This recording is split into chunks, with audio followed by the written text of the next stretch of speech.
Every wild animal on Earth follows the same rule: stay away from humans. We are, by almost any measure, the most dangerous species this planet has ever produced. We hunt them. We fence them out.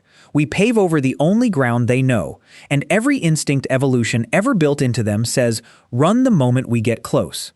And yet, every year, somewhere on Earth, a wild animal does something that makes no evolutionary sense at all. It moves toward us instead of away. It slows down instead of fleeing. It seems, somehow, to be asking for help.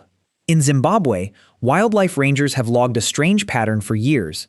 Elephants caught in poachers' wire snares, the metal biting deeper into their leg with every step, swelling and infecting over weeks, have been documented approaching ranger vehicles instead of running from them, sometimes standing within a few feet of the truck, holding the injured leg slightly forward, doing something they show toward almost nothing else that moves on four wheels.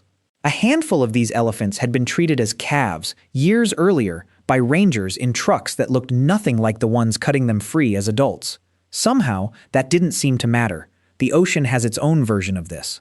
In the waters off Baja California, humpback whales entangled in fishing gear have been found floating motionless beneath dive boats, letting divers work beneath them with knives for the better part of an hour, close enough to be killed by a single tail strike that never comes.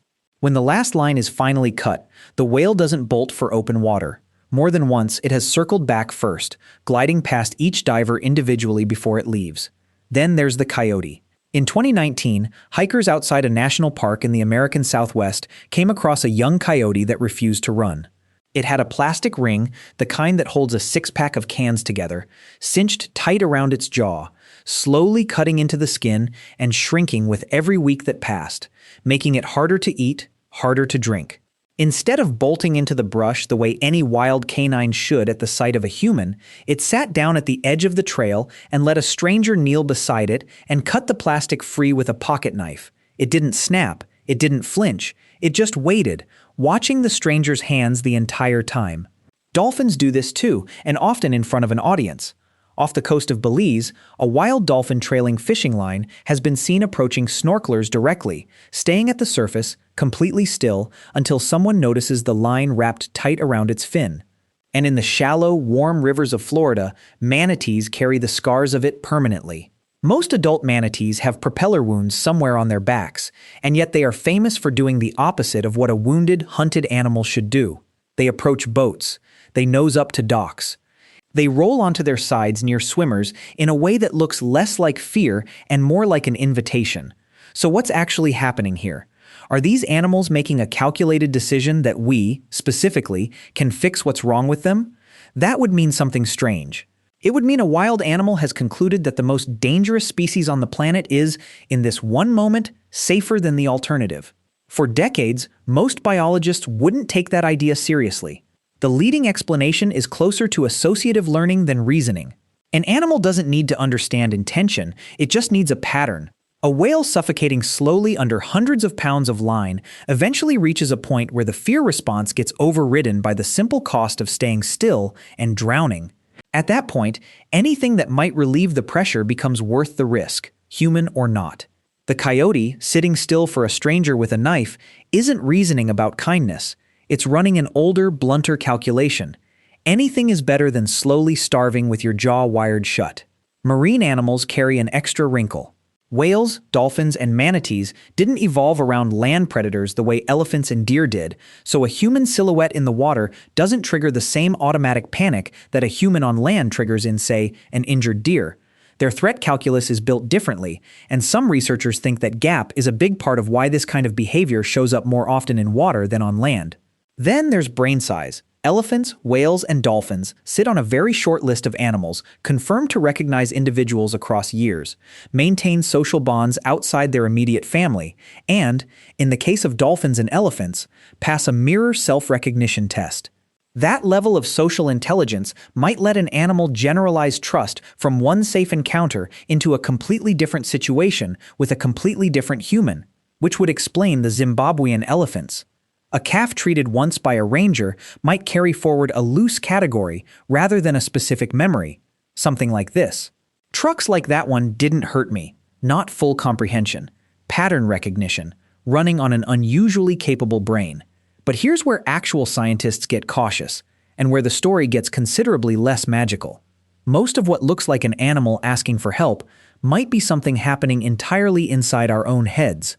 Humans are exceptionally good at reading intention into behavior that doesn't contain any. A manatee rolling onto its side near a swimmer might just be responding to warmth or vibration, not requesting anything. A dolphin holding still at the surface might be doing exactly what an exhausted dolphin does regardless of who's nearby. Researchers who study these encounters are blunt about it. Confirmed cases of an animal seeking specific help from a specific human are rare, and most of what circulates online as a heartwarming rescue moment has a narrative stitched on top of footage that's genuinely ambiguous. The whale may never have understood that divers were the solution.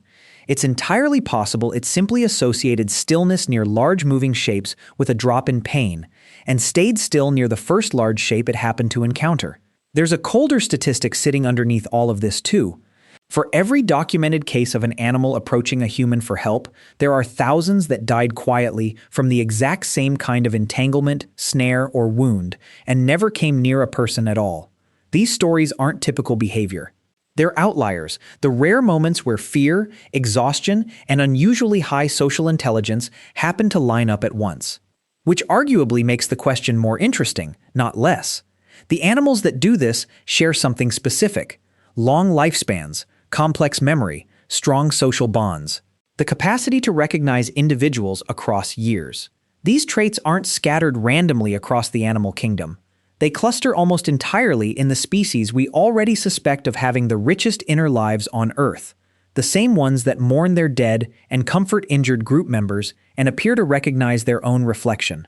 Maybe that's the actual pattern, not that wild animals understand humans are uniquely capable of helping them, but that the same cognitive machinery letting an elephant grieve a dead calf or a dolphin protect an injured podmate occasionally generalizes outward toward a species it has every evolutionary reason to fear. It's worth sitting with how rare that is. Trust is not the default setting for any wild animal. It gets earned across millions of years of close calls, and it can be erased by a single bad outcome. So when it shows up at all, even briefly, even by accident, it tends to appear in the species with enough cognitive flexibility to occasionally override an instinct that has kept their entire lineage alive. We don't know what a whale is thinking under 100 feet of crabline. We don't know if a manatee rolling toward a swimmer's hand is a decision or an instinct running on autopilot. What we do know is that somewhere in a Florida river, or a Zimbabwean floodplain, or the cold water off Baja, an animal with every reason to fear us occasionally chooses not to, for reasons we're still only partway to understanding. And maybe that says less about how smart they are and more about what kind of mind is even capable of trust in the first place. Because trusting something dangerous, even once, even for a few minutes, is not a small thing. It might be one of the rarest decisions in nature, rarer than intelligence, rarer than memory. And somewhere, right now, while you watch this, it's happening again, between a creature that could kill us without trying and one that, for just a moment, in the middle of its own worst day, decided not to be afraid.